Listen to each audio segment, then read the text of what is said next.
2023 সালের জুন মাসের 2 তারিখ করমণ্ডল এক্সপ্রেস দুর্ঘটনার রেশ কাটার আগে ফের একবার ঘটনার পুনরাবৃত্তি। কাঞ্চনজঙ্ঘা এক্সপ্রেসের দুর্ঘটনাকে কেন্দ্র করে তোলপাড় রাজ্য। কার বা কাদের গাফিলতিতে বারবার ঘটছে রেল দুর্ঘটনা? পরিজন হারা হচ্ছেন কত পরিবার? দায় কার? ভুল ত্রুটি কোথায়? কেন বারবার একই ঘটনার সাক্ষী থাকছে রাজ্যবাসী? প্রশ্ন একাধিক। করমণ্ডল এক্সপ্রেস দুর্ঘটনায় এখনো পর্যন্ত কোনো খোঁজ পাওয়া যায়নি সোনারপুরের দুই যুবকের।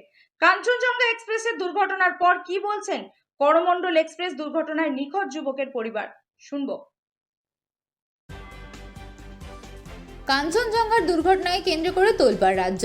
এসবের মাঝে আজও জীবন্ত করমণ্ডলের ভয়ানক স্মৃতি।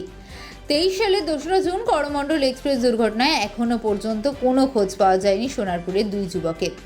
দীপঙ্কর মণ্ডল ও অক্ষয় মিস্ত্রি দুই বন্ধু কাজের খোঁজে সোনারপুর থেকে পাড়ি দিয়েছিল। অক্ষয়ের বাড়ি সোনারপুরে, অন্যদিকে দীপঙ্কর সোনারপুরে মামার বাড়িতে থাকতেন। পাশাপাশি এলাকায় থাকার সুবাদে দুজনের মধ্যে বন্ধুত্ব তৈরি হয়। ট্রেনে ওঠার পর দুজনের সাথেই তাদের পরিবারের শেষ কথা হয়েছিল। সন্ধ্যের দিকে দুর্ঘটনার খবর পেয়ে দুই পরিবারের লোকেরাই বারবার ফোন করলেও সেই ফোন কেউ রিসিভ করেনি। পরিবারের দাবি, পরের দিন সকাল পর্যন্ত ফোন রিং হয়। দুই পরিবারের লোকেরাই ঘটনার পরে রাতে দৌড়ে গিয়েছিল ঘটনাস্থলে। বিভিন্ন জায়গায় খোঁজাখুঁজিও করেন তারা, ডিএনএ টেস্টও করা হয়, যদিও তার রিপোর্ট আসেনি এখনো। ঘটনার পর পাশে থাকার বার্তা দিয়ে রাজনৈতিক নেতারা এলেও পরে আর কারোর হদিশ পাওয়া যায়নি। এখনো পর্যন্ত দুই পরিবারই তাদের ছেলের অপেক্ষায়। হয়েছিল আপনার নাতি দীপঙ্কর চেন্নাই যাচ্ছিল কাজের জন্য। যেতে গিয়ে করমণ্ডল ট্রেন মানে দুর্ঘটনায় ওই যে নিখোঁজ হয়ে গেছে। সেই থেকে এই পর্যন্ত তার দেহ আজও আমরা শনাক্ত করতে পারিনি। তো 1 বছর তো হয়ে গেল। হ্যাঁ, 1 বছর হয়ে গেছে। তো কেউ যোগাযোগ করেছিল? যোগাযোগ কেউ একরকম করেনি আমাদের এই গ্রামে। যে আপনার ছেলের কি নাম? অক্ষয় মিস্ত্রি। ওই করমণ্ডলে গেছে? এটা করমণ্ডল তো? হ্যাঁ কি এই পাশে আয় না, আমার পাশে তো বলবো। হ্যাঁ, করমণ্ডলেই ছিল। এখন কি অবস্থা? এখন তো কোনো খবর পাচ্ছি না।